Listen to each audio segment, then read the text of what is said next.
Peralta, sociólogo, magíster en educación y filosofía y doctor en ciencias de la educación. Soy docente investigador en la Universidad Simón Bolívar y docente invitado en otras universidades de este país. Mis investigaciones transitan por la relación que tiene la educación con el proceso de configuración de la condición humana. Y precisamente para esta Semana Internacional de la Educación Artística convocada por la Universidad del Atlántico, quiero presentar algunas ideas que aspiro contribuyan con ese interés de relacionar los lenguajes artísticos para comprender la complejidad y la incertidumbre en que se mueve el mundo contemporáneo. Esta mirada la hago inspirado en un pensador contemporáneo, un gran amigo, que nos permite mirar de otra manera la educación, la cultura, la política, la sociedad, comprender al humano de otra manera. Edgar Morin, quien este año ha cumplido 100 años y, como él los llama, son 100 años de vicisitud. Por eso mi introducción quiere invitarlos a pensar que considerar la complejidad en tiempos de incertidumbre desde la mirada de los lenguajes artísticos implica abordar el arte en su multidimensionalidad. Es la manera de comprender el entramado no solo de la creatividad presente en las artes, sino la relación que tiene con los desafíos de la aventura prosaica y poética de la condición humana en contextos de crisis interdependientes como los que vivimos actualmente. Por eso un primer aspecto lo he identificado así, como la relación complejidad-incertidumbre, y quiero remitirme a ese mensaje que nos dejó Eurípides ya desde hace muchos años, cuando dijo: los dioses nos dan muchas sorpresas, lo esperado no se cumple y para lo inesperado un dios abre la puerta. Creo que tenemos que convencernos que trabajar en las incertidumbres es trabajar por lo inesperado, pero es buscar lo inesperado. Ahí es donde está la esperanza. Hoy, en cualquier contexto en el que actuamos los humanos, todos tenemos en mayor o menor medida la sensación de vivir en una época de cambios, de ambivalencias, de ambigüedades, de mutaciones, de crisis permanentes, de incertidumbres, de emergencias, de metamorfosis y de posibilidad. Consideraría que complejidad, emergencia, incertidumbre y posibilidades son 4 grandes dimensiones, como 4 grandes categorías del pensamiento, de las cuales tenemos que ocuparnos para comprender este mundo. En ese sentido, si nos referimos al contexto que vivimos, el de la pandemia, ¿verdad?, el del virus, tenemos que considerar que esa epidemia es una epidemia que se desarrolla, evoluciona, nos desafía en el contexto planetario, de un virus que pudo desencadenar una crisis sanitaria y ha puesto a esta era, la era planetaria, en el escenario de una megacrisis. Se conjugan las distintas crisis y esa crisis ambivalente y violenta hace que tengamos que pensar en el contexto de esa policrisis para poder comprender la aventura humana y los desafíos que tenemos en este contexto. Creo que la pregunta obligada aquí es: ¿para qué la educación artística entonces? ¿Verdad? Diría que hay que establecer una relación muy fecunda entre el lenguaje artístico y la conciencia histórica.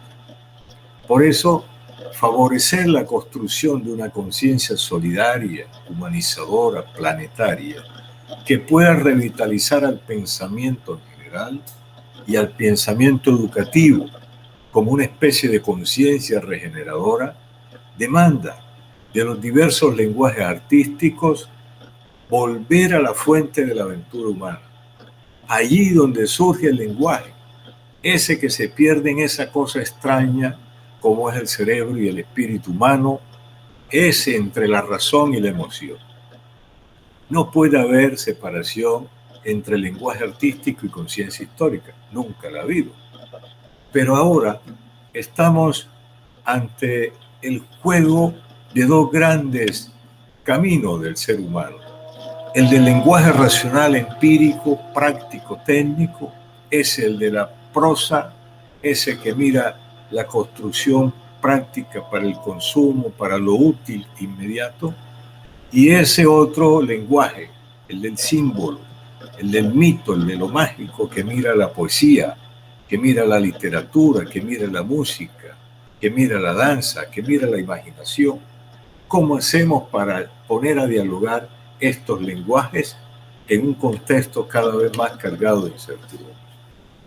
Pienso que eso nos remite a un tercer aspecto que quisiera comentar, y es el de la complejidad que se vive. Estamos en presencia del desencadenamiento de una especie de hiperprosa, es decir, estamos en un mundo cada vez más tecnologizado, más instrumentalizado, más consumista, que no ve sino que el camino del progreso y del desarrollo humano estaría en la creación de más artefactos. Y eso nos ha llevado justamente a tener que mirar que estamos ya en los límites de un planeta que es limitado. Parece que quisiéramos pasar estos límites. Y entonces con la prosa, con la construcción de la técnica, queremos ahora salirnos de este planeta.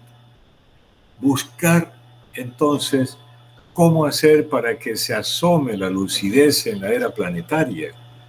Cómo hacer para que el pensamiento y la razón vuelvan a tener esa conjugación para vivir poéticamente. Implica entonces que hay que revitalizar el diálogo entre ciencias, artes y humanismo por los caminos de lo que pudiera denominarse la razón sensible. Esos caminos por los que un pensador colombiano, Orlando Falborda, denominó el sentipensar. El sentipensamiento actual, la razón abierta dialogando con la emoción y dejándose llevar también por la emoción para generar otra emocionalidad. Eso puede permitirnos entonces comprender de mejor manera por qué se tiene que establecer una relación muy directa entre la crisis que se vive, entre las incertidumbres que tenemos y la vida cotidiana, cómo abordarla también. Ahí pienso que estamos ante la necesidad de destacar cuál es el lugar del pensamiento y cuál es el lugar de los lenguajes artísticos.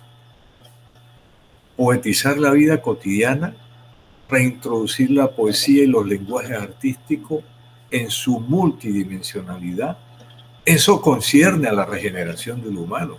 Es tanto como hacer pensar una hiperpoética de la vida, vivir prosaica y poéticamente la vida, pero alimentar la prosa, alimentar lo técnico, alimentar lo cotidiano con la poética.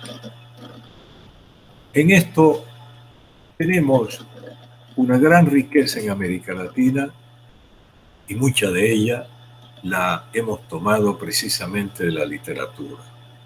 La literatura hay que considerarla como una fuente del pensamiento humano. Yo voy a presentarles algunos que considero vienen a bien para acompañarnos en esta disertación, en estas reflexiones, en este diálogo, en esta semana. Uno es Antonio Machado. Antonio Machado, el poeta de los cantares, el del caminante no hay camino, se hace camino al andar, es inspirador. Y es inspirador porque configuró un método de pensamiento, configuró una manera de comprender el mundo. Y esa manera que llegó a la literatura, a la poética, a la educación, podemos recogerla en este hermoso poema que nos dejó plasmado en una gran obra como fue o como es una obra dedicada a la educación, a un maestro como Juan de Mairena. Dice Machado: mas busca en tu espejo al otro, el otro que va contigo. Busca tu complementario, que marcha siempre contigo y suele ser tu contrario. La complejidad que aparece en este poema es de gran connotación. Nosotros estamos acostumbrados a ver en el otro o la otra el enemigo, el adversario, el opositor al cual hay que excluir y eliminar. La complejidad del pensamiento y el pensamiento que aborda la complejidad juega aquí con Machado una apuesta circular, en donde los distintos polos, aún contrarios, se complementan. Y eso cambia la manera de comprender al ser humano, no como el enemigo, el adversario, sino el que complementa tus acciones, mis acciones. Eso es válido para el lenguaje artístico, del complemento que encontramos en estos lenguajes. Mucha de la poesía va a la música, mucha de la literatura va a la poesía, a la música también, por ejemplo, o mucho de la literatura va a la danza. Es un principio que tenemos que abrazar para comprender esta relación de los lenguajes artísticos todos frente a la complejidad creciente en la que estamos. Otro pensador latinoamericano, Octavio Paz, de origen mexicano, en su búsqueda literaria se ocupó de comprender la antropolítica del ser latinoamericano en diálogo con las otras culturas.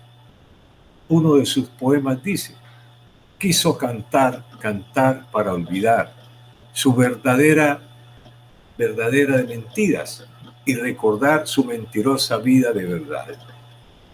Quiso cantar para olvidar su vida verdadera de mentiras y recordar su mentirosa vida de verdades.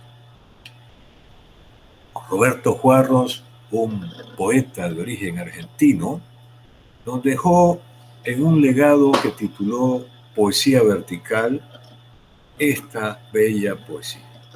A veces parece que estamos en el centro de la fiesta, pero en el centro de la fiesta no hay nadie.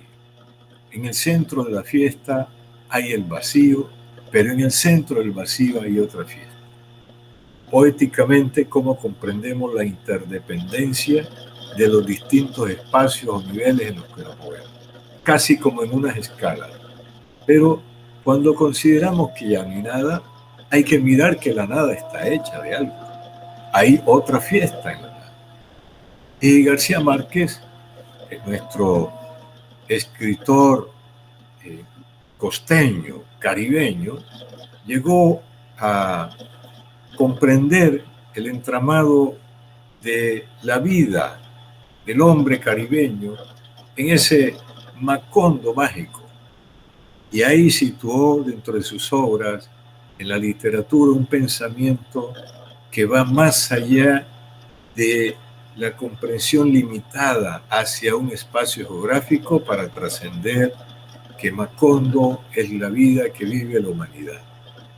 Pero García Márquez fue recurrente a pensar cómo se mueve el ser humano ante su vida también y cómo optar por un humano amoroso también.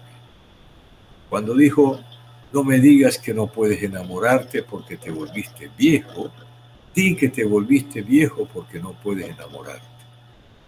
El amor, en la expresión de García Márquez, es un signo de vitalidad, es un signo de búsqueda también. Y a estos grandes pensadores de la complejidad y de las incertidumbres, tenemos que traer e invitar a dos grandes constructoras de este pensamiento, una de ellas, Violeta Parra, Violeta Parra, que ha inspirado mucho la música, las canciones de Mercedes Sosa, y una de ellas tiene esta expresión. Gracias a la vida que me ha dado tanto, me ha dado la marcha de mis pies cansados. Con ellos anduve ciudades y charcos, playas y desiertos, montañas y llanos. Y la casa tuya, tu calle y tu patio. Eso que todos cantamos de gracias a la vida que me ha dado tanto, es también la invitación a que aún en este contexto de crisis, de desafíos por la vida, nos toca darle gracias a la vida para continuar la aventura humana. Y en esa aventura humana, no renunciar a las utopías, como se lo planteó nuestra recordada Lola Salcedo, cuando dijo, no renuncio a las utopías, y mucho menos a las que se refieren al bienestar general, al rumbo del país y al futuro de todos. Con esto sueño. Sueño con un país donde no haya niños en los semáforos ni en los barrios harapientos y famélicos. Sueño con un país donde no encuentre médicos, arquitectos o ingenieros manejando un taxi porque no tienen otra salida. Sueño con un país donde las mujeres no sean salvajemente golpeadas o asesinadas por sus maridos y si sucede, les caiga el peso de la ley sin atenuantes y más el peso de la sociedad que quiere nuevas vías y nuevos caminos para seguir andando. Muy amable.